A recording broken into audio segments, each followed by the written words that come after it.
अस्सलाम वालेकुम रहमतुल्लाह। जी, कम्पैक्ट बैच का अगला हमारा लेक्चर और ये हमारा लेक्चर नंबर 12 होगा, उसका एज़ यूजुअल पार्ट ए। इस चैप्टर में वैसे तो आपके सामने आज का लेक्चर प्लान चैप्टर नंबर 9 हम कंक्लूड करेंगे पब्लिक फाइनेंस। इसके दो ही हमारे टॉपिक्स रह गए और आसान है, जो पहले आपको इसके बारे में अंडरस्टैंडिंग है चैप्टर 2 चैप्टर 3 में हमने पढ़े थे, और कुछ चीज़ें जो है इसमें नहीं होंगी तो वो भी आपके साथ शेयर करूंगा। और फिर उसके बाद हम अपना नेक्स्ट चैप्टर 10 भी शुरू करेंगे।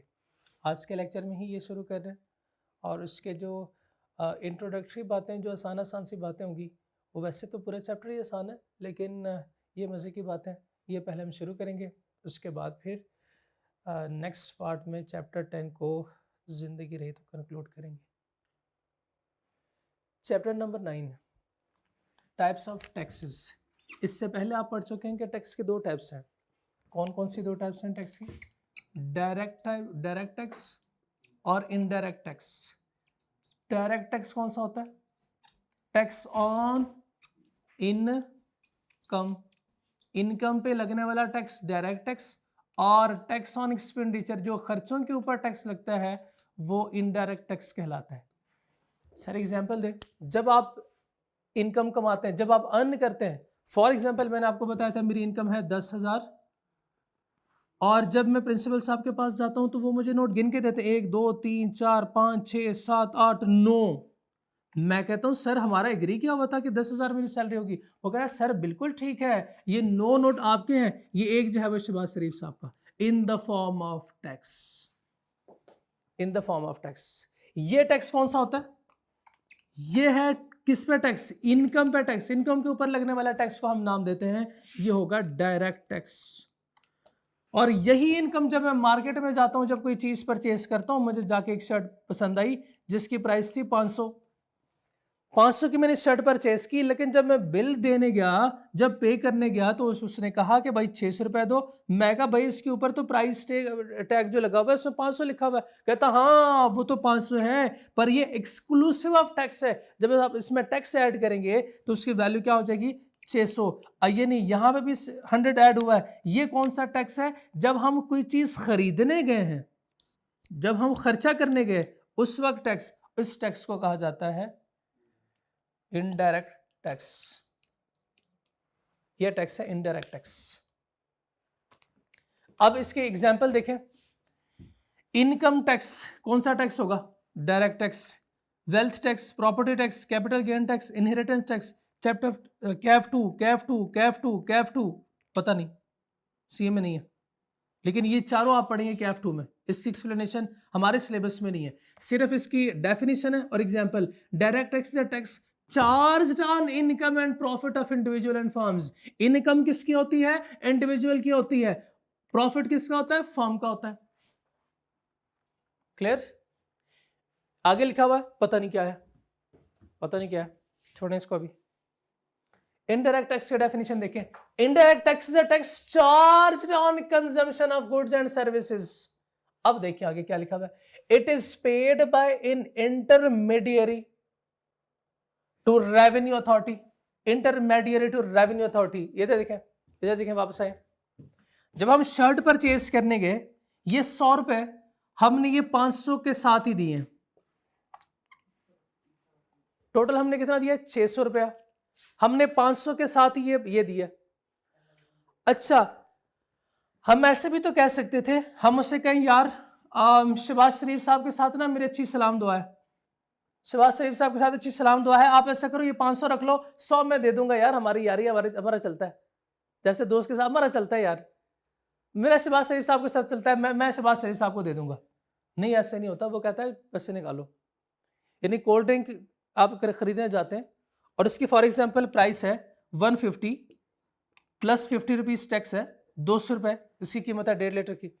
तो क्या आप ऐसे करते हैं कि आप उससे कहते हैं यार ये 150 रख लो, ये 150 रख लो, 50 जो है वो मैं शहबाज शरीफ साहब को खुद ही दे दूंगा। या फिर एक काम और हो सकता है, ये 50 रुपीज जो है ना, ये तो वैसे भी शहबाज शरीफ साहब को जाने, हम उससे कहते हैं यार आप नहीं देने, ऐसे करते हैं छोड़ो शहबाज शरीफ साहब को, 50-50 कर लेते हैं। 25 आप रख लो, 25 मैं रख लेता हूं। कभी जाके देखें तो सही, करके तो देखें। चपेड़ आगे से पड़ती है कि नहीं पड़ती? प्रिंसिपल साहब ने टैक्स पे करना है, प्रिंसिपल साहब ने टैक्स पे करना है। ये मैं प्रिंसिपल साहब के पास गया, मैंने कहा सर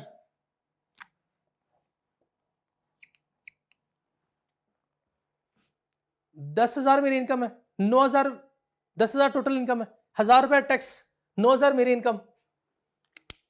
सर ऐसे करते हैं, गवर्नमेंट को क्या पता, गवर्नमेंट को क्या पता, 50-50 कर लेते हैं। आप गवर्नमेंट को बताओ ही ना कि हमारे पास एम्प्लॉय है, बताओ ही ना हमारे पास एम्प्लॉय है। इसका मतलब इसमें चांसेस है ना ज्यादा, इसमें ज्यादा चांसेस हैं कि हम इस टैक्स को छुपा सकते हैं, इसको छुपा सकते हैं। ये चलो मैंने एक एडिशनल बात बता दी जो आगे आएगी। अच्छा, अब जो डेफिनेशन में काम की बात है वो ये है कि ये जो 500 है ये तो उसकी प्राइस है, ये जो 100 ये क्या है, टैक्स है, जिसको जब मैं 600 रुपए पे करूंगा, 600 रुपए पे करूंगा तो सप्लायर के पास कितना जा रहा है, 600। It is paid by intermediary to revenue authority, आगे लिखे, and shifted by tax payers to consumers by including it in the price of the goods. देखें, and shifted by tax payers, tax payer यहां पे कौन है, supplier, to consumers, ये consumer को shift करता है by including it in the price of the good. वो कहता है ये शर्ट है ही 600 की, ये बोतल है ही 200 की, आप मुझे 200 रुपए दो फिर ही मैं आपको ये चीज दूंगा। उसने ये टैक्स जो है वो शिफ्ट किया, बर्डन ऑफ टैक्स शिफ्ट किया किसके ऊपर, कंज्यूमर के ऊपर, कंज्यूमर के ऊपर। अच्छा, अब दूसरे इसके एग्जांपल सुने। बताएं, जब आप किसी भी प्रोडक्ट, किसी भी चीज की प्राइस या कॉस्ट डिटरमिन करते हैं तो उसमें उसके सारे खर्चे ऐड करते हैं। फॉर एग्जांपल आपने उसकी परचेज प्राइस ऐड की, उसमें परचेज प्राइस आपने अकाउंटिंग में पढ़ा होगा, प्लस उसमें आप कैरिज इनवर्ड ट्रांसपोर्टेशन जिसे कहते हैं, ट्रांसपोर्टेशन कॉस्ट आप ऐड करते हैं, प्लस आप इसमें कोई पैकिंग आपने की है वो ऐड करते हैं, प्लस आपने कोई कमीशन पे किया है तो वो भी ऐड करते हैं, प्लस आपने कोई टैक्स पे किया है तो वो भी ऐड होता है। ये सारे अमाउंट जो है वो ऐड करके आप यहां पे इसका टोटल करते हैं कि नहीं करते? इसका मतलब यह इसमें प्रोडक्ट की प्राइस में टैक्स शामिल है। और ये जो प्राइस है ना, ये पता है आपको क्या है, ये है 150। उसने जो टैक्स पे किया वो भी आपसे ले रहा है, प्लस अपना तो ले ही रहा है। ये डबल टैक्सेशन हो रही है, डबल टैक्सेशन ये हो रही है। इसमें वो टैक्स ऑलरेडी आ रहा है, आपके खर्चे का भी टैक्स उसने जो पे किया वो अपने कॉस्ट में ऐड करता है, वो भी टैक्स आप पे कर रहे हो। इससे पहले आपको ये पता नहीं था। तो ये सारा उसका भी, यही इसके डेफिनेशन में लिखा हुआ है, and shifted by tax payers. Tax payers कौन है, सप्लायर। देखे ना, it is paid by intermediary, paid by कौन, पेड बाय टैक्स पेयर, जो पे करने वाला होता है वही टैक्स पेयर होता है, by including it in the price of the good. इसको गुड की प्राइस, उस चीज की प्राइस में ऐड कर देता है। बताइए साहब इसने ऐड किया कि नहीं किया? यस, हो गया। लेकिन प्रिंसिपल साहब ऐसा नहीं कर सकते। प्रिंसिपल साहब ये नहीं कर सकते कि सर आपकी इनकम माशाल्लाह 10,000 है, आप ऐसा करें जो 2.5 लाख का कॉलेज का टैक्स बनता है ना वो भी पे करें, 2.5 लाख कॉलेज का टैक्स भी पे करें। मैं क्यों पे करूं, मैं कहां से पे करूं, मेरी इनकम 10,000 है, मेरी इतनी इनकम है कि मैं 2.5 लाख पे करूं। इसमें मैं रो रहा हूं कि मैं 1,000 टैक्स आपने मुझे 1,000 कम दिया है। Sales tax, value added tax, fuel tax, excise duty, custom duty. आप उधर जाते हैं रेस्टोरेंट खाना खाते हैं तो फिर आप देखते हैं कि बिल में आपके साथ आपको वो लिखा हुआ आ रहा होता है जीएसटी आपके बिल में। लेकिन यहां पे ये काम नहीं हो सकता. It is paid by tax payer directly to revenue authorities and can not be shifted to others. दूसरों को हम ये शिफ्ट, दूसरे पे अपना टैक्स का बर्डन दूसरों पे शिफ्ट नहीं कर सकते. Direct and indirect taxes, two type of taxes है. On the basis of ability to shift burden of tax. बताएं किस केस में हम बर्डन ऑफ टैक्स को शिफ्ट कर सकते हैं? इनडायरेक्ट टैक्स के केस में. क्या डायरेक्ट टैक्स के केस में कर सकते हैं shift? No. 3 type of taxes और भी है. Flat, progressive, regressive. On the basis of rates of tax. On the basis of tax नहीं, on the basis of rates of tax. On the basis of rates of tax. इधर से हम इसको explain कर रहे हैं, फिर मैं आपको दिखाऊंगा. प्रोग्रेसिव, प्रोग्रेसिव किसे कहते हैं? Progress, progress. इनकम ज्यादा, इनकम बढ़ेगी तो टैक्स नहीं, टैक्स रेट भी बढ़ रहा है. ये कौन सा टैक्स होगा? प्रोग्रेसिव. इनकम के बढ़ने से टैक्स रेट भी इंक्रीज हो रहा है, प्रोग्रेसिव टैक्स. इनकम के बढ़ने से टैक्स रेट डिक्रीज हो रहा है, जालमाना टैक्स. इनकम के बढ़ने से टैक्स रेट डिक्रीज हो रहा है और इनकम के कम होने से टैक्स रेट इंक्रीज हो रहा है, रिग्रेसिव टैक्स. इनकम के बढ़ने से टैक्स रेट सेम है, वो चेंज नहीं हो रहा, फ्लैट, या इसको प्रोपोर्शनल टैक्स भी कहते हैं. ठीक है, डेफिनेशन बताएं शाबाश. फ्लैट, इनकम चेंज हो रही है, इनकम बढ़ी है, उसकी वजह से टैक्स रेट सेम रह रहा है. जब टैक्स रेट सेम रहेगा तो इसको हम नाम देंगे फ्लैट या प्रोपोर्शनल टैक्स. प्रोग्रेसिव, इनकम बढ़ी है, टैक्स रेट भी इंक्रीज. रिग्रेसिव टैक्स, इनकम बढ़ रही है, टैक्स रेट कम हो रहा है. यानी इसका मतलब ये हुआ कि इनकम कम होगी तो टैक्स ज्यादा होगा, जब इनकम बढ़ेगी तो टैक्स कम होगा. ये जुल्म है कि नहीं? इसमें तो क्या होगा? गरीब पे टैक्स ज्यादा होगा, अमीर पे टैक्स कम होगा. इसमें क्या होगा? गरीब ज्यादा टैक्स पे कर रहा होगा, अमीर कम टैक्स पे कर रहा होगा. फ्लैट में क्या होगा? गरीब और अमीर दोनों बराबर टैक्स पे कर रहे हैं. आप मुझे बता सकते हैं कि एमसीक्यूज है यहां से कि कौन से टाइप ऑफ टैक्सेस जो है ये इक्वल डिस्ट्रीब्यूशन, डिस्ट्रीब्यूशन का कॉन्सेप्ट देता है. Equal distribution, equal distribution. Equal distribution का कॉन्सेप्ट ये था कि जिसकी इनकम ज्यादा टैक्स ज्यादा, इनकम कम तो टैक्स कम. गरीब पे टैक्स कम होना चाहिए, अमीर पे टैक्स ज्यादा होना चाहिए. एग्री करते हैं आप? तो बताएं किस केस में ऐसे होता है? प्रोग्रेसिव में होता है. फ्लैट में क्या होगा कि गरीब और अमीर दोनों सेम टैक्स पे कर रहे हैं. जैसे फॉर एग्जांपल एक कोल्ड ड्रिंक आप परचेज करते हैं, उस वो गरीब के लिए भी 200 रुपए की है और अमीर के लिए भी 200 की है. क्या ऐसे होना चाहिए? अमीर के पास तो पैसे ज्यादा है, अमीर के लिए तो ये मेरा ख्याल है कि कोई ये 280 होना चाहिए और गरीब के लिए इससे कम होना चाहिए, 200 से भी. गरीब के लिए टैक्स कम होना चाहिए और अमीर के लिए टैक्स ज्यादा होना चाहिए. ये प्रोग्रेसिव टैक्स है. अगर दोनों बराबर टैक्स पे कर रहे तो ये फ्लैट टैक्स है. चले अब इसकी कैलकुलेशन भी देखते हैं. बल्कि इससे पहले मैं आपके सामने कर्व ड्रॉ करूंगा. आपने बताना है कि ये कौन सा कर्व है. आपने बताना है ये कौन सा कर्व है. ये फ्लैट टैक्स है, प्रोग्रेसिव है या रिग्रेसिव है, ये आपने बताना है.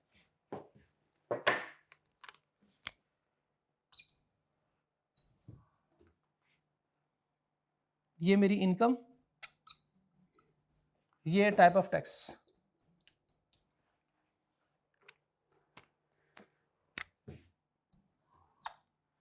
ये देखें क्या हो रहा है.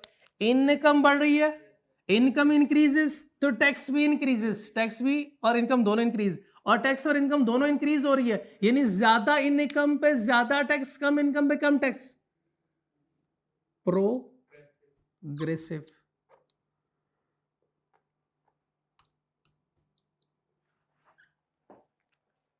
और हमारे एक बड़े टीचर है ना, वो क्लास में बता रहे थे ज्यादा वाली इनकम पे ज्यादा वाला टैक्स, कम वाली इनकम पे कम, ये प्रोग्रेसिव टैक्स है. ये बता सकते हैं आप? ये है फ्लैट टैक्स, ये टैक्स रेट है.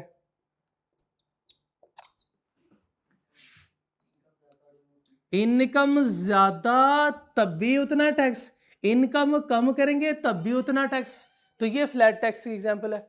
अच्छा, ये कौन से टाइप ऑफ टैक्सेस है? इनकम बढ़ रही है, टैक्स रेट डिक्रीज हो रहा है, और इनकम कम है तो टैक्स रेट ज्यादा है। ये है regressive type of taxes. Regressive tax, regressive tax. ये वो पूछ सकता है, आपको कोई कर्व देखे आपसे पूछ सकता है बताओ ये कौन सा कर्व है, प्रोग्रेसिव है, रिग्रेसिव या फ्लैट टैक्स की एग्जांपल है। अच्छा, जान के अब मान पाऊं तो इसकी रेस कर दूं।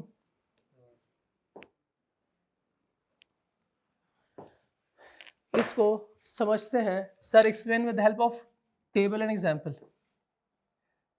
Explain with help of example. For example इस वक्त मेरी इनकम है, इनकम इक्वल्स टू 1000 और मैं टैक्स पे कर रहा हूं, टैक्स पे कर रहा हूं, वो टैक्स है 100 रुपीज, 100 रुपीज का टैक्स है।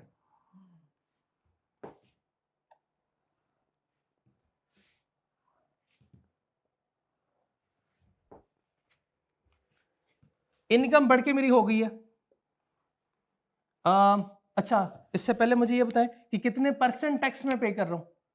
Tax rate, tax rate, tax rate है 10%, टैक्स रेट 10%। अब मेरी इनकम 1000 से बढ़ के हो गई है 2000, ये चेंज इन इनकम है।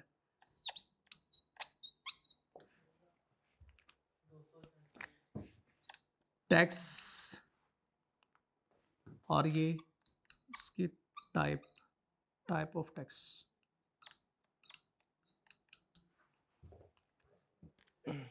इनकम मेरी हो गई 2000। फॉर एग्जाम्पल मैं टैक्स पे कर रहा हूं, मैं टैक्स पे कर रहा हूं 250, 250 टैक्स पे कर रहा हूं। दूसरी एग्जाम्पल, मेरी इनकम बढ़ गई और मैं यहां पे टैक्स पे कर रहा हूं 200। एक और एग्जाम्पल, इनकम बढ़ने से इनकम बढ़ी, मेरा टैक्स भी बढ़ना चाहिए, मेरा टैक्स बिल्कुल बढ़ रहा है, मेरा टैक्स पहले 100 था, अब टैक्स हो गया 150। तीनों सिचुएशन में, तीनों केसेस में टैक्स बढ़ रहा है, इनकम के बढ़ने से टैक्स बढ़ेगा, ये बात बिल्कुल ठीक है, ये बिल्कुल ठीक है। लेकिन अब देखते हैं टाइप ऑफ टैक्स कौन सा है। ये देखें, इधर इनकम ज्यादा टैक्स ज्यादा, इनकम ज्यादा टैक्स ज्यादा, इनकम ज्यादा टैक्स ज्यादा। क्या तीनों सिचुएशन जो है ये प्रोग्रेसिव के? इनकम ज्यादा टैक्स ज्यादा, क्या इसके डेफिनेशन ये है? बिल्कुल गलत। प्रोग्रेसिव के डेफिनेशन ये थी, इनकम ज्यादा होने की वजह से टैक्स रेट बढ़ेगा। इधर हमने क्या लिखा था? टैक्स रेट, ये इनकम है, इनकम ज्यादा टैक्स रेट भी ज्यादा, ये है प्रोग्रेसिव, ये है प्रोग्रेसिव। और इनकम ज्यादा होने की वजह से टैक्स रेट अगर कम हो जाए तो रिग्रेसिव। इनकम ज्यादा होने की वजह से टैक्स रेट चेंज ना हो, उतना ही रहे, तो ये फ्लैट टैक्स। पॉज कीजिए जी। टाइप ऑफ टैक्स देखते हैं, कौन सा टाइप ऑफ टैक्सेस है। वैसे देखने में ऐसे लग रहा है कि इनकम बढ़ रही है, इनकम बढ़ने से, इनकम के बढ़ने से टैक्स भी बढ़ रहा है, तो सारे ही प्रोग्रेसिव टैक्सेस होंगे। नहीं, प्रोग्रेसिव टैक्स, रिग्रेसिव टैक्स और फ्लैट टैक्स का ताल्लुक टैक्स से नहीं है, बल्कि टैक्स रेट बढ़ना या कम होना चाहिए, इसका ताल्लुक टैक्स रेट से है। यहां पे पहले मुझे टैक्स रेट कैलकुलेट करवाए। टैक्स रेट ये आपने कैसे कैलकुलेट किया था? 100 divided by 1000 into 100 equals to 10%। इधर भी ऐसे करेंगे, 250 डिवाइडेड बाय 2000 करें, मल्टीप्लाई बाय 100 करें, तो ये आएगा 25%। इधर इक्वल्स टू 25%। इधर ऐसे करते हैं, 200 divided by 2000 multiply by 100 is equal to 10%। और इधर अगर करें तो 150 डिवाइडेड बाय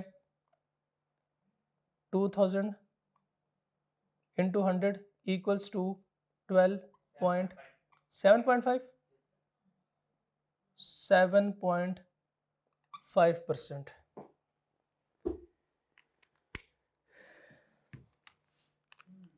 ये 12.5 नहीं बन रहा, आई थिंक 12.5%।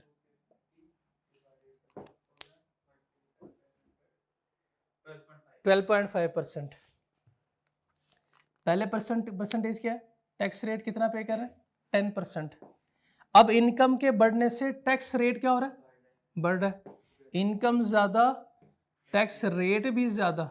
इनकम के बढ़ने से ये टैक्स रेट भी इंक्रीज हो रहा है। इनकम के बढ़ने से अगर टैक्स रेट भी इंक्रीज हो तो ये कौन सी टाइप है, प्रोग्रेसिव।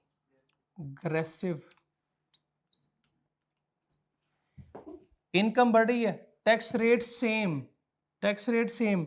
इनकम के बढ़ने से tax rate does not change, same. तो ये कौन सी टाइप है, फ्लैट या प्रोपोर्शनल टैक्स।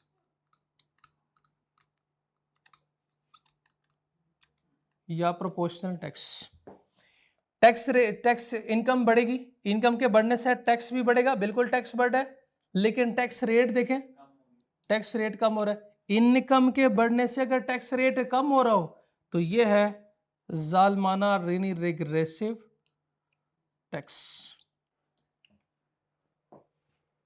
ओके, ये रिग्रेसिव टैक्स है। अब देखें 5 टाइप ऑफ टैक्स हमने पढ़ लिए, 2 ये और 3 ये। फ्लैट या प्रोपोर्शनल टैक्स मींस परसेंटेज और rate of tax remain same is income goes up. Income tax with in a particular slab rate और ज़कात। प्रोग्रेसिव, ये इसकी एग्जांपल है। Progressive tax means percentage of tax goes up is income goes up. इसमें क्या, flat है तो same, इधर goes up. Regressive, regressive tax percentage rate of tax goes down, rate of tax goes down is income go up. Income और tax rate inverse proportion में। ये जो हमने एग्जांपल उधर लिखी है वही एग्जांपल है। और नीचे कर्व भी देख लें, सेम यही कर्व। चलिए जी, advantage of disadvantage of direct taxes and indirect taxes. Equitable, equitable का मतलब क्या है कि गरीब ज्यादा टैक्स पे करेगा या अमीर ज्यादा टैक्स पे करेगा।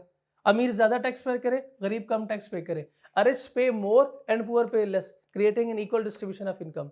सर्टन, अगर तो गवर्नमेंट टैक्सेस इंक्रीज करे, गवर्नमेंट टैक्सेस इंक्रीज करे, डायरेक्ट टैक्स इंक्रीज करे, तो ऐसे नहीं होगा कि लोग कमाना छोड़ देंगे। ये कंफर्म है कि लोग फिर भी कमाएंगे, और ये भी सर्टन है कि कितना टैक्स कलेक्ट होगा। लो कॉस्ट ऑफ कलेक्शन, सिर्फ प्रिंसिपल साहब के पास जाएंगे और उनसे कहेंगे सर जितने भी आपके एम्प्लॉयज हैं सबका मुझे डाटा दो, वो कैलकुलेट करेंगे वहां पे, सर टैक्स निकालें। क्योंकि ये डायरेक्ट टैक्स है, टैक्स ऑन इनकम है, जो कि एम्प्लॉयर अपने पास होल्ड करता है।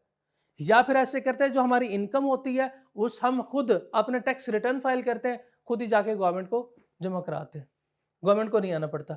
फ्लेक्सिबल या इलास्टिक, अगर गवर्नमेंट अपने रेवेन्यू को इंक्रीज करना चाहे तो कौन सा ऐसा टैक्स है जिसको गवर्नमेंट इंक्रीज कर सकती है, डायरेक्ट टैक्स है। इनडायरेक्ट टैक्स को गवर्नमेंट क्यों नहीं इंक्रीज कर सकती, क्योंकि इसका नुकसान ज्यादा होगा। इसका क्या नुकसान होगा, distort the market. Indirect tax can cause disequilibrium in the market. Indirect tax ज्यादा होगा तो कंजम्पशन कम हो जाएगी, कंजम्पशन, ओवरऑल कंजम्पशन कम हो जाएगी। चैप्टर 2 में भी पढ़ा था कि ये फिर एक अच्छा फैसला नहीं है, वाइज डिसीजन नहीं है कि आप क्या करो, इसको डिक्रीज इंक्रीज करो।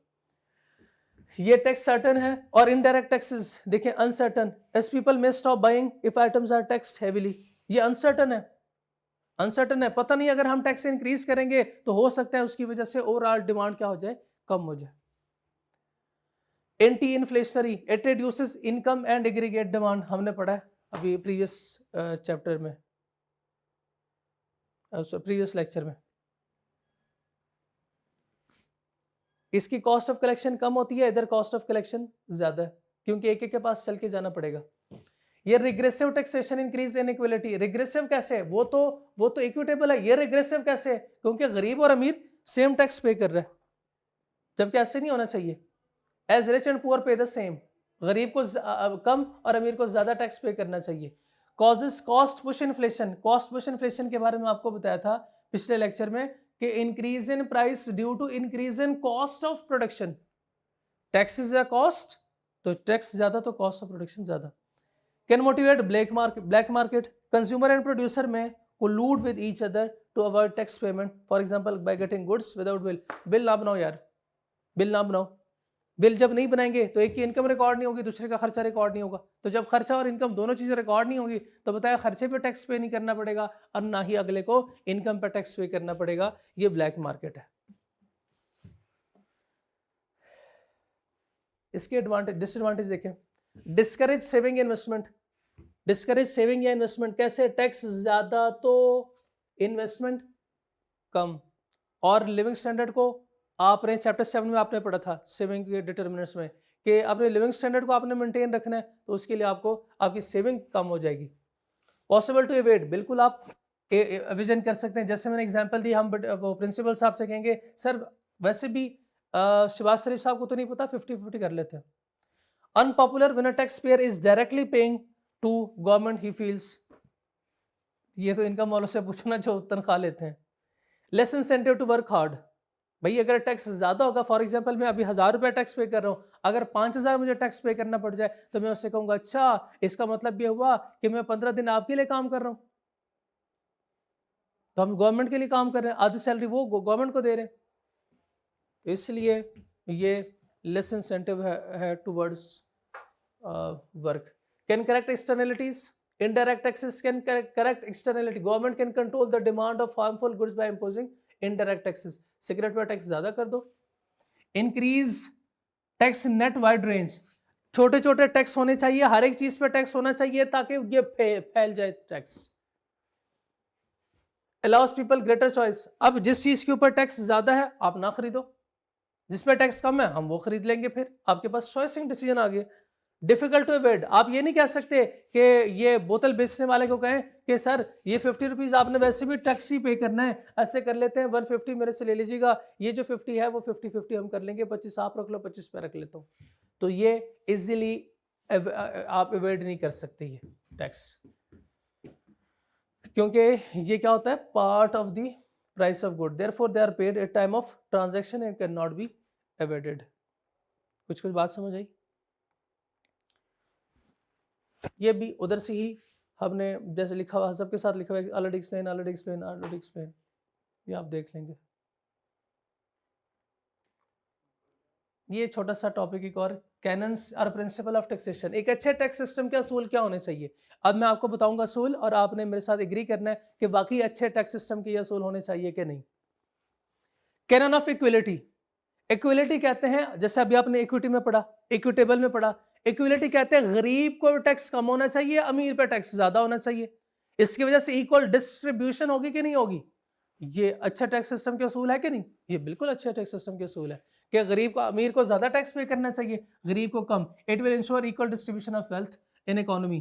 कैनन ऑफ सर्टेनिटी, सर्टेनिटी किसे कहते हैं? सर्टेनिटी कैसे कहते हैं? सर्टन है सारी चीजें, एम्बिगुइटी नहीं होनी चाहिए इसमें, मैंने कितना टैक्स पे करना है, किसको पे करना है, क्यों टैक्स पे करना है, क्यों मैं टैक्स पे कर रहा हूं, कब मैंने टैक्स पे करना है, और टैक्स की अमाउंट कितनी होनी चाहिए। ये सारी चीजें अगर सर्टन है तो फिर आपके लिए इजी है कि आप जाके टैक्स पे कर रहे हैं। अगर कोई एम्बिगुइटी होगी तो लोग क्या करेंगे, वो जान छोड़ाएंगे, यार छोड़ो यार टैक्स को। कैनन ऑफ कन्वीनियंस, कन्वीनियंट होना चाहिए, उसका टैक्स सिस्टम पूरा कन्वीनियंट होना चाहिए। जैसे आपने देखा होगा इससे पहले जब लोग बिल जमा कराने जाते थे, मैं एग्जांपल दे रहा हूं ये, तो लाइन में लगना पड़ता था, लाइन में लग जाओ अपना बिल पे करो, भाई पैसे भी हम दे रहे हैं, लाइन में भी हम खड़े हैं। और आजकल क्या है, आप बैठे हुए हो, मोबाइल फोन से आप अपने बिल्स भी पे कर सकते हो, और कोई दूसरी पेमेंट है तो वो भी कर सकते हो, तो अब आसानी हो गई ना। तो ये है convenience. Tax should be charged in such a way that most convenient for tax payer. और दूसरी इसकी एग्जांपल वो दे रहा है, वो कहता है टैक्स उस वक्त पे करना चाहिए जब आप खर्च करो या जब आप रेवेन्यू अर्न करो। ऐसे नहीं कि आपके पास पैसे हैं और आप गवर्नमेंट आपसे कहे कि सर किसी न किसी दिन तो आप खर्च करेंगे ना, तो टैक्स अभी दो। पिछले दिनों ये गवर्नमेंट ने शादी पर टैक्स बढ़ा दिया, शादी पर टैक्स लगा दिया। अब अगर आपके पास पैसे हैं या आपको वैसे शहबाज शरीफ साहब कहीं जाते हुए ना देख लें और आपसे कहे इधर आओ इधर आओ, जी जी जी शहबाज शरीफ साहब टैक्स दो, क्यों क्यों क्यों, आप बड़े हो गए, आप जवान हो, आपने शादी तो करनी है ना कभी तो करेंगे ना शादी, टैक्स अभी दो, अभी टैक्स दो। तो ऐसे नहीं होना चाहिए। जब हम खर्चा करें या इनकम अर्न करें या खर्चा इनकर करें उस वक्त टैक्स होना चाहिए। Property tax is paid when rent is due और प्रॉपर्टी इज सोल्ड या purchase. Similarly consumer taxes are paid when consumer purchases Pepsi. आप एग्री करते हैं कि ये अच्छे टैक्स सिस्टम के असूल होने चाहिए? Canon of economy, cost of collection कम होनी चाहिए। और दूसरा ये कि जो बंदे इस बंदों से आप काम करवा रहे हैं वो कैश में हेरा फेरी ना करें, एम्बेसलमेंट ऑफ कैश ना करें during tax collection. A tax is economical when it does not damage the economic progress of the country. For example, that is, tax should not discourage saving and investment. Chapter 2 में भी आपने पढ़ा था, फिर chapter 7 में भी आपने पढ़ा कि टैक्स इतना ज्यादा नहीं होना चाहिए कि उसकी वजह से इकोनॉमिक मार्केट जो है वो डिस्टर्ब हो जाए। जैसे इनडायरेक्ट टैक्सेस के आपने डिसएडवांटेज में पढ़ लिए। ये 4 असूल है, ये है एडम स्मिथ के असूल्स। एडम स्मिथ के असूल है। एडम स्मिथ याद है आपको? चैप्टर नंबर 1 के डेफिनेशन में पहले डेफिनेशन थी, फादर ऑफ इकोनॉमिक्स से ये 2 E's 2 C's, ये एडम स्मिथ के 2 E's 2 C's ऐसे याद करें। बाकी भी हैं 4 और ये इसी का रिप्लिका, इसकी कॉपी है। जैसे कैनन ऑफ सिंप्लिसिटी, सिंपल होना चाहिए tax, easy to understand so that tax collectors are not involve in corruption और ऑपरेशन। फ्लेक्सिबिलिटी होनी चाहिए, गवर्नमेंट इंक्रीज करना चाहे तो इंक्रीज कर सके। अच्छा, यहां पे फिर मेरा सवाल, कौन सा टैक्स होगा, डायरेक्ट होगा इनडायरेक्ट होगा? डायरेक्ट टैक्स को गवर्नमेंट इंक्रीज कर सकती है। डाइवर्सिटी, डाइवर्सिफिकेशन मींस के ज्यादा छोटे छोटे टैक्स और ज्यादा वाइड रेंज में होने चाहिए। There should be many taxes of different varieties so that every class of citizen may be called upon to pay. Physical adequacy और प्रोडक्टिविटी, आपने अपने प्रोडक्शन, अपने ऑब्जेक्टिव्स को मीट करना है तो क्या करना पड़ेगा, टैक्सेस को इंक्रीज करो। Taxes should be charge in such a way that government tax sufficient fund for its project as well as taxes should not damage productive capacity of the economy. ऊपर वाली बात हो रही है। तो ठीक है, आप अगर आपने ऐसे करना है तो आप डायरेक्ट टैक्सेस को इंक्रीज करें, इनडायरेक्ट टैक्सेस को ना छेड़ें, तो उसकी वजह से मसला ज्यादा नहीं होगा। क्लियर? ये था हमारा chapter number 9। Canon of taxation में भी हमने कर लिया, एडम स्मिथ के 2 E's 2 C's और 4 दूसरे टैक्सेस भी हमने डिस्कस कर लिए। टाइप ऑफ टैक्सेस में 5 टाइप्स हैं, 2 डायरेक्ट और इनडायरेक्ट टैक्सेस जो चैप्टर 2 में हम पढ़ चुके थे, 3 आज हमने नए सीखे। चैप्टर नंबर 10 रिलेट करता है मनी से, पैसा। इसमें हम सबसे पहले क्या पढ़ेंगे, बार्टर सिस्टम। ये बार्टर सिस्टम का लफ्ज आपने सुना होगा, ये किससे कहते हैं? और दूसरा एवोल्यूशन ऑफ मनी। पॉज कीजिए जी। तो नेक्स्ट एवोल्यूशन हम पढ़ेंगे। एवोल्यूशन है मनी को कैसे हमने इंट्रोड्यूस किया, उसके बाद फिर function of money, function of money, characteristics of money, और कुछ इकोनॉमिस्ट ने डिफरेंट व्यूज पेश किए मनी के बारे में, वो भी हम डिस्कस करेंगे। सबसे पहले है बार्टर सिस्टम। इसके बारे में थोड़ा बहुत आपको आइडिया होगा। बार्टर सिस्टम इस किससे कहते हैं? चीजों के बदले चीजें। पत्थर वाले जमाने में, चलें आंखें बंद करें, पत्थर वाले जमाने में जाएं, जहां पे उस वक्त पैसा नहीं था, करेंसी नोट जो आपको नजर आते हैं, ये करेंसी नोट नहीं था पहले, बड़ा नोट ही ना जाए, ये करेंसी नोट पहले नहीं था। पहले लोग चीजों के बदले चीजें ट्रेड करते थे। यानी फॉर एग्जांपल, मुझे अगर टमाटर चाहिए तो मेरे पास पैसे तो है नहीं, क्या करूंगा? मैं अपने घर से कोई चीज लेके जाऊंगा, उसको दूंगा तो वो मुझे टमाटर दे देगा। वो तो ठीक है, वो तो ठीक है कि चीजों के बदले चीजें। अच्छा, इसके साथ लिखा भी हुआ है in era of absence of money. इस दौर की बात है जब मनी को हमने इंट्रोड्यूस नहीं किया था। Barter mean exchange of goods for other goods without money. इसके कुछ मसले हैं इसके साथ एसोसिएटेड, वो मसले 1 बाय 1 डिस्कस करते हैं। ठीक है, मुझे चाहिए टमाटर। अब मैं जाता हूं सब्जी वाले के पास, फ्रूट वाले के पास नहीं जाएंगे, सब्जी वाले के पास जाएंगे। हाँ, सब्जी वाले के पास जाता हूं, सब्जी वाले से मैं टमाटर खरीदता हूं। खरीदने मैं उससे कहता हूं, भाई मेरे पास तो अंडे हैं, आप अंडे रख लो। कहता मुझे अंडा नहीं चाहिए। तो फिर क्या चाहिए आपको? मुझे तो दूध चाहिए। अब मेरे पास अंडा है, मेरे पास दूध है नहीं, मुझे चाहिए टमाटर। मैं पहले क्या करूंगा? कोई दूध वाला ढूंढूंगा, उससे जाके दूध लूंगा।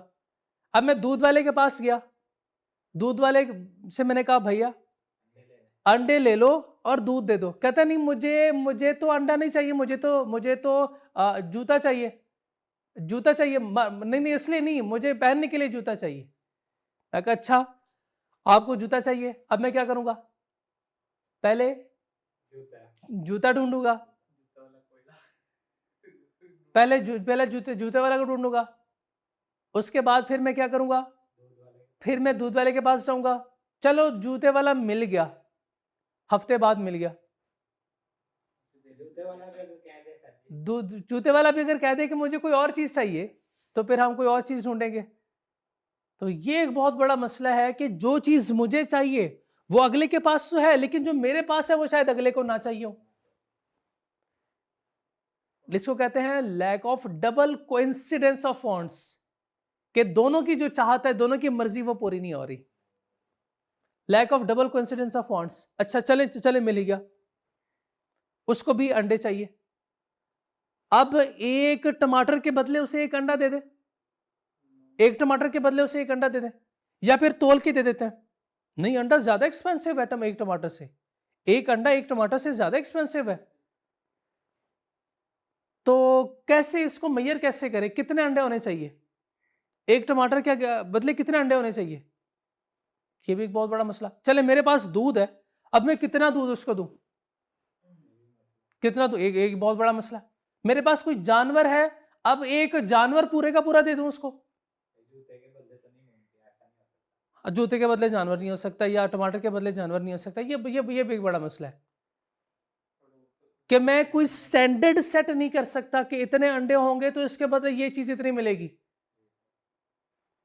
ये भी एक मसला, लैक ऑफ स्टैंडर्ड रेट। अच्छा चलें, और रेट कोई सेट हो भी गया। अब मेरे पास है एक जानवर, एक बकरा है मेरे पास, मुझे चाहिए जूता। मैं गया जूते शॉप में, वहां से मैंने खरीदा एक जूता। मैंने कहा इसकी क्या प्राइस लोगे, तो वो कहता है कि इसकी प्राइस इस बकरे की एक टांग के बराबर है। मैं कहता हूं काट के एक टांग दे देता हूं। पॉसिबल? इसका मतलब ये कि जो मेरे पास प्रोडक्ट है वो डिविजिबल नहीं है, इसको हम डिवाइड नहीं कर सकते। हमारे पास कुर्सी है, कुर्सी की एक टांग दे देंगे। भाई गाड़ी है मेरे पास, एक पहिया आपको दे देता हूं, या इसका जो है वो एक विंडो आप ले लें। वैसे तो नहीं ना हो सकता, वैसे तो नहीं हो सकता। लैक ऑफ डिविजिबिलिटी एक मसला है। चले मेरे पास दूध बहुत सारा है, दूध बहुत सारा मेरे पास दूध है, किसी को कोई दूध चाहिए होता है तो मैं दे देता हूं, वो चीज मुझे दे देता है, ठीक है। अच्छा मुझे कोई चीज चाहिए, मैं कहता हूं मुझे चाहिए जूता। बंदा कहता है कि चलो हफ्ते बाद मेरे पास जूता आ रहा है तो मुझे दूध चाहिए। जब मेरे पास जूता आ जाएगा हफ्ते बाद मैं आपको आपसे दूध ले जाऊंगा। बताएं क्या दूध को एक हफ्ता स्टोर कर सकते हैं? मुश्किल हो जाता है, मुश्किल हो जाता है, खराब हो जाएगा। ये चीजें मोस्टली जो चीजें हम यूज करते हैं एग्रीकल्चर प्रोडक्ट, वो क्या हो जाती है, खराब हो जाती हैं। तो इसका मतलब यह है कि हम इसको स्टोर भी नहीं कर सकते। चार मसले कौन कौन से हो गए? एक डबल कोइंसिडेंस ऑफ फॉन्ट का मसला, दूसरा स्टैंडर्ड रेट का मसला, तीसरा डिविजिबिलिटी का मसला, चौथा स्टोरेज का मसला। अच्छा आपके पास भैंस है, अगर मनी है तो बताएं शाबाश, आपके बड़े भाई का मैसेज आया कि मुझे इतने पैसे, वैसे छोटे भाई का मैसेज आना चाहिए, बड़े का नहीं। छोटे भाई का आ भी जाए तो कोई मसला नहीं, दे दिया करें पैसे, ठीक है। अगर छोटे भाई का मैसेज है मुझे इतने पैसे चाहिए, बताएं, अभी आपके पास ऑप्शन है कि आप फौरन से इजी पैसा, जायज़ कैश या जो भी मोबाइल बैंकिंग सिस्टम है उसके मुताबिक आप उसको पैसे फौरी ट्रांसफर कर सकते हैं, कर सकते हैं। पत्थर वाले ज़माने में बार्टर सिस्टम में तो हमारे पास पैसे तो है ही नहीं, मेरे पास तो भैंस है। अब ऐसे कहते हैं भैंस की तस्वीर उनको व्हाट्सएप कर देंगे हम, ये लें। या फिर क्या करें, भैंस को मोबाइल के अंदर रखे, वो क्या करें। हाँ नहीं था, लेकिन वही आपको बता रहा हूँ कि कैसे इसको जो है वो हम ट्रांसफर कर सकते हैं। क्या हम इसको ट्रांसफर, अपने वेल्थ को क्या ट्रांसफर कर सकते हैं? बहुत मुश्किल है। ट्रांसपोर्टेबिलिटी या ट्रांसफरेबिलिटी एक मसला। अच्छा हमारे पास दूध है, हमारे पास भैंस है, हमारे पास टमाटर है। शहबाज शरीफ साहब आए, भाई टैक्स दो।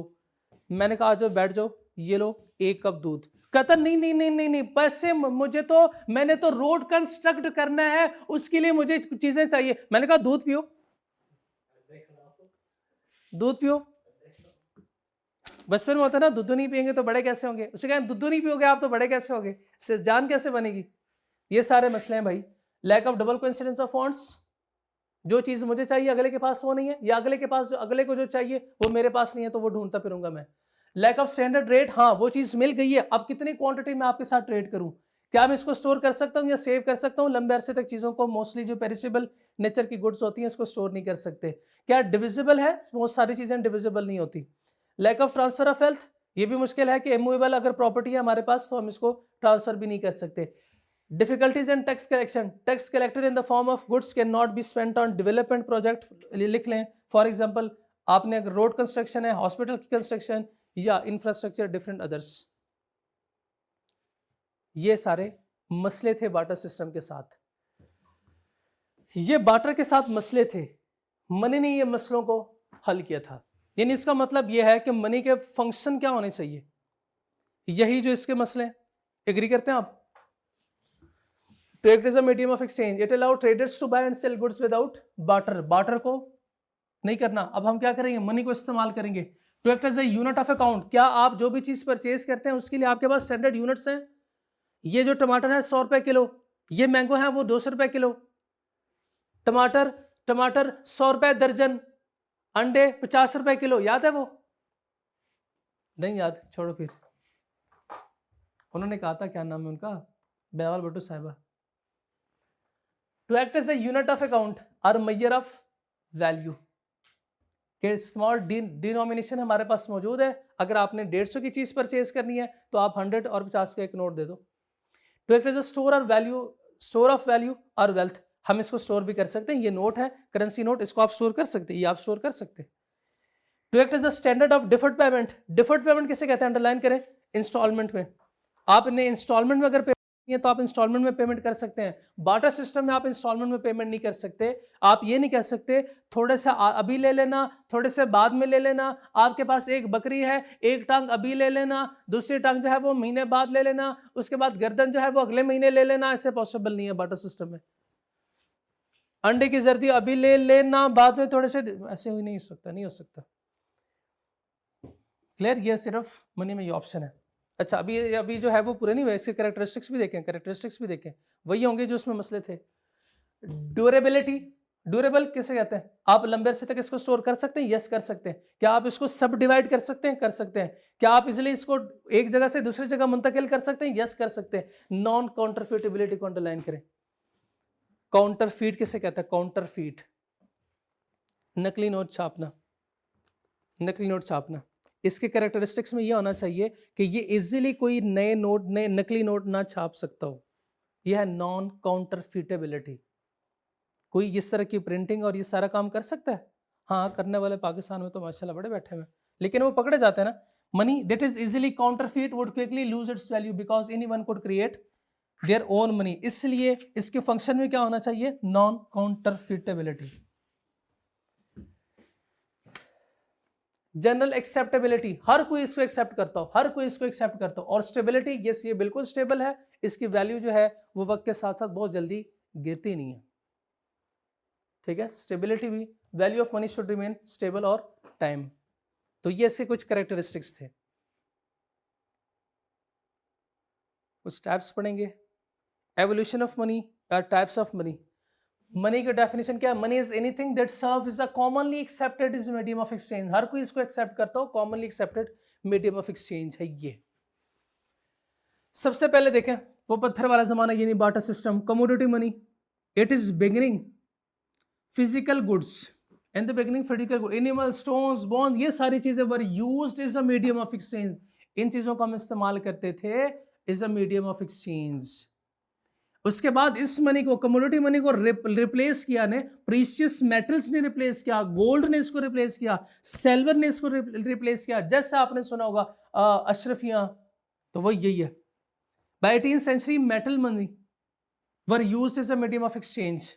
There are two types of metallic money, full bodied money और token money. Full bodied money किससे कहते हैं, in which intrinsic value is equal to face value, और दूसरी वैल्यू होगी token money in which intrinsic value less than face value. Face value देखिए, face value किसे कहते हैं, फेस वैल्यू ये है, फेस वैल्यू। इसके ऊपर जो वैल्यू लिखी है ये फेस वैल्यू है। कॉइन्स के ऊपर जो लिखा होता है 5 रुपए, 2 रुपए, 1 रुपए, वो फेस वैल्यू है। अच्छा, इसके ऊपर जो लिखा हुआ है ना, इसकी वैल्यू है। आप मुझे बता सकते हैं इस कागज की अपनी कोई औकात है? इस कागज की अपनी कोई, अगर ये इस पे प्रिंट ना हुआ हो, ये प्रिंटिंग ना हुई हो इस पे, तो इसकी अपनी कोई वैल्यू है? नो। शायद कबाड़िया भी आपसे कहे जाओ जाके काम करो अपना, इसका तो वेट ही कोई नहीं है, तो मैं क्या पैसे दूं आपको? यह है टोकन मनी, जिसकी अपनी कोई वैल्यू नहीं है। हाँ, फेस वैल्यू है, अपनी इसकी वैल्यू फेस वैल्यू से कम है। इंट्रिंसिक वैल्यू, इसकी अपनी औकात, अपनी औकात कोई नहीं है। और जब तक इस पे ये प्रिंटिंग हुई हुई है, इस पे लिखा हुआ है 50, तो इसकी वैल्यू है। और एक full bodied money, intrinsic value बराबर है फेस वैल्यू के। अच्छा मुझे बताएं, गोल्ड, अगर गोल्ड के ऊपर आप लिख दें 1 तोला, 1 तोले की प्राइस अगर लिखें फॉर एग्जांपल 3 लाख, तो उसकी वैल्यू कितनी होगी? कितनी की परचेजिंग कर सकते हैं? 3 लाख की परचेजिंग, क्योंकि उसके ऊपर क्या लिखा हुआ है? 3 लाख। लेकिन अगर आप ऐसा करें, उस गोल्ड को मेल्ट करें, इसकी शेप को चेंज करें, तो उसकी वैल्यू तो 0 रहेगी ना फिर। नहीं नहीं नहीं नहीं, क्यों? गोल्ड तो गोल्ड है, गोल्ड तो गोल्ड है, गोल्ड की तो अपनी वैल्यू है ना, अपनी तो वैल्यू है, उसकी अपनी वैल्यू उसकी फेस वैल्यू के बराबर है। इसकी अपनी कोई औकात नहीं है, इसकी अपनी कोई, लेकिन गोल्ड की अपनी वैल्यू है। हाँ, गोल्ड की अपनी अपनी वैल्यू है। Paper money, piece of printed paper issued by government, government issue करती है पीस ऑफ प्रिंटेड पेपर, ये प्रिंटिंग हुई हुई है, ये पेपर मनी है। और there are 2 type paper money, convertible, inconvertible. Convertible कहते हैं change by government into gold, और which can not be change by government into gold. इसका मतलब क्या है? इसका मतलब यह है कि गवर्नमेंट के कुछ सिस्टम होते हैं कि आपने कितनी करेंसी छापनी है। अगर तो गवर्नमेंट का सिस्टम है, गवर्नमेंट का ये सिस्टम है, मुल्क का ये निज़ाम है कि अगर आप जितना आपके पास गोल्ड पड़ा हुआ है उतनी करेंसी आप छाप सकते हैं, तो इसका मतलब ये कन्वर्टेबल है। अगर गवर्नमेंट का, मुल्क का निज़ाम ऐसा है कि उसके लिए आपको किसी गोल्ड की, किसी रिजर्व की जरूरत नहीं पड़ती, तो अपनी मर्जी से जितनी मर्जी आप मनी क्रिएट करें, इसका नाम रखेंगे हम इनकन्वर्टेबल मनी। इसके एडवांटेज देखें, प्रीशियस मेटल इसके लिए रिक्वायर्ड नहीं है, government can increase money supply to meet its need. हाँ, जब जरूरत पड़े तो हम इंक्रीज कर सकते हैं, इजीली इसको एक जगह से दूसरी जगह ट्रांसफर कर। Risk of inflation, money supply ज्यादा तो एग्रीगेट डिमांड बहुत ज्यादा, एग्रीगेट डिमांड ज्यादा तो risk of inflation in case of excessive printing. Limited acceptance for international transaction, बताएं ये पैसे आप चले जाएं अमेरिका में, वो कहेंगे ये बाबा कौन है, ये बाबा कौन है, इनको तो पहले कभी नहीं देखा, इनको तो पहले कभी नहीं देखा। हम कहेंगे ये हमारे कायद अज़म रहमतुल्लाह अलैह होंगे आपके, पर हमारे तो कुछ नहीं लगते। तो बताएं इंटरनेशनली क्या आप इसको एक्सेप्ट, इंटरनेशनल लोग इसको एक्सेप्ट करेंगे? नो। लिमिटेड एज, अच्छा मैं लिमिटेड एज की 2 एग्जांपल देता हूँ। हाँ यस, वो इंटरनेशनल है, वो इंटरनेशनल है, उसकी इंटरनेशनल एक्सेप्टेंस है। लिमिटेड एज की मैं 2 एग्जांपल देता हूँ। किसी बच्चे के हाथ में या किसी मुहतरमा के हाथ में ये नोट चला गया ना,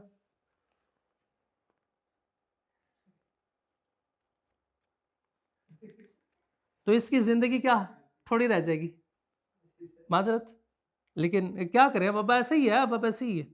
मुझे भी कभी कभार सुबह नोट मिलता है तो ऐसे होता है। लिमिटेड एज, तो उसकी एक तो ये लिमिटेड एज, और दूसरा ये करेंसी चेंज भी हो सकती है। यानी ये आज गवर्नमेंट ये ऐलान कर दे कि 50 रुपए का नोट हम चेंज कर रहे हैं, तो बस खत्म। Risk of fake currency, risk of fake currency, fiat money. जैसे मैंने यहां पे बताया कि कुछ कभी कभार ऐसे होता है कि आपको मनी को इंक्रीज करना है, गवर्नमेंट ने अपने ऑब्जेक्टिव्स को मीट करना है, उसके लिए पैसों की जरूरत है। तो गवर्नमेंट का एक सिस्टम ऐसे भी हो सकता है कि मुल्क के निज़ाम ऐसे भी हो सकता है कि हमें किसी गोल्ड की जरूरत नहीं पड़ेगी, कि हमारे पास कितना गोल्ड पड़ा हुआ है उतने ही हम मनी को नए नोट छापें।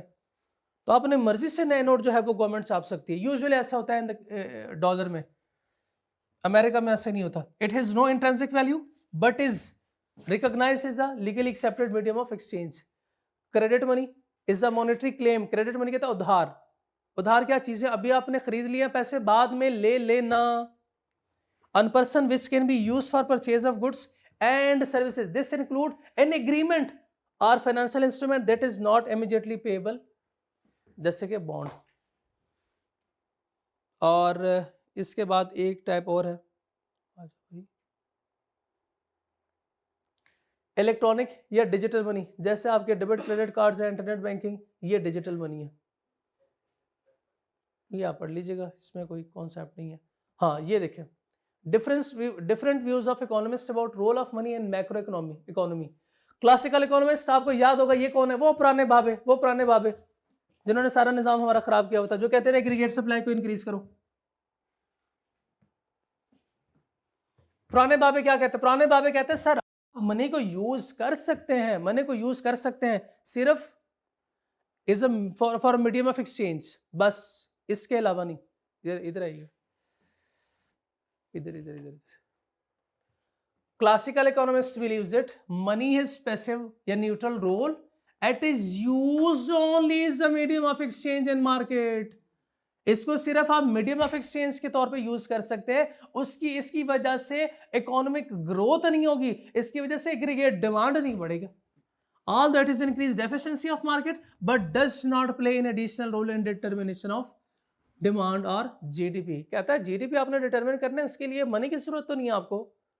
केन्स कहता है चपेट, ओके, मनी सप्लाई को इंक्रीज करेंगे तो उसकी वजह से aggregate demand will also increases. Keynesian believe that money can be store and can be used in future to purchase good और services, hence they believe money can be used to influence aggregate demand. क्योंकि consumption के determinants में आखिरी हमने पढ़ा money supply. अगर हम money supply को इंक्रीज करेंगे तो कंजम्पशन ज्यादा तो एग्रीगेट डिमांड ज्यादा। अच्छा, मैंने आपको इकोनॉमिक ग्रोथ कंपटीशन में lack of coordination between monetary and fiscal policy में लिखवाया कि मॉनेटरी पॉलिसी सेंट्रल बैंक की पॉलिसी होती है, मनी सप्लाई को इंक्रीज करना, इसके साथ ये लिखवाया था। मनी सप्लाई को कौन इंक्रीज कर सकता है? मॉनेटरी पॉलिसी वाले। Output in economy through monetary policies. अच्छा, कुछ मॉनेटरिस्ट इकोनॉमिस्ट कहते हैं कि सर आपकी बात बिल्कुल ठीक है, आपकी बात बजा है, हम आपके साथ इत्तेफाक करते हैं, आप बिल्कुल ठीक कह रहे हैं, लेकिन ये सिर्फ शॉर्ट रन में होगा, लॉन्ग रन में ऐसा पॉसिबल नहीं है। लॉन्ग रन में अगर आप मनी सप्लाई को इंक्रीज करोगे तो उसकी वजह से क्या होगा? इन्फ्लेशन होगी, उसकी वजह से जीडीपी में चेंज ज्यादा नहीं आएगा। Monetarists believes that if monetary policy are used to influence aggregate demand and output, it may cause boost in output. बहुत अच्छी बात है, but in short run, but ultimately it will leads to inflation in long run. क्योंकि aggregate demand बहुत ज्यादा, तो हम full employment level से भी आगे चले जाएंगे, तो उसकी वजह से क्या होगा? इन्फ्लेशन होगी, इकोनॉमिक ग्रोथ बहुत ज्यादा हो जाएगी। इकोनॉमिक ग्रोथ बहुत ज्यादा होना भी नुकसानदेह है। ठीक है, तो हमने चैप्टर नंबर 10 में ये 3 कॉन्सेप्ट पढ़े हैं आज। बार्टर सिस्टम, इसके डेफिनेशन और इसके प्रॉब्लम्स, फिर एवोल्यूशन ऑफ मनी, इसकी 6 टाइप्स, 6 मसले, 6 टाइप्स, और फंक्शन ऑफ मनी में 4 function, 3 different views of economist, और ये 6 कैरेक्टरिस्टिक्स ऑफ मनी। क्लियर? चलिए, मेरा ख्याल है ए पार्ट में इतना ही काफी है।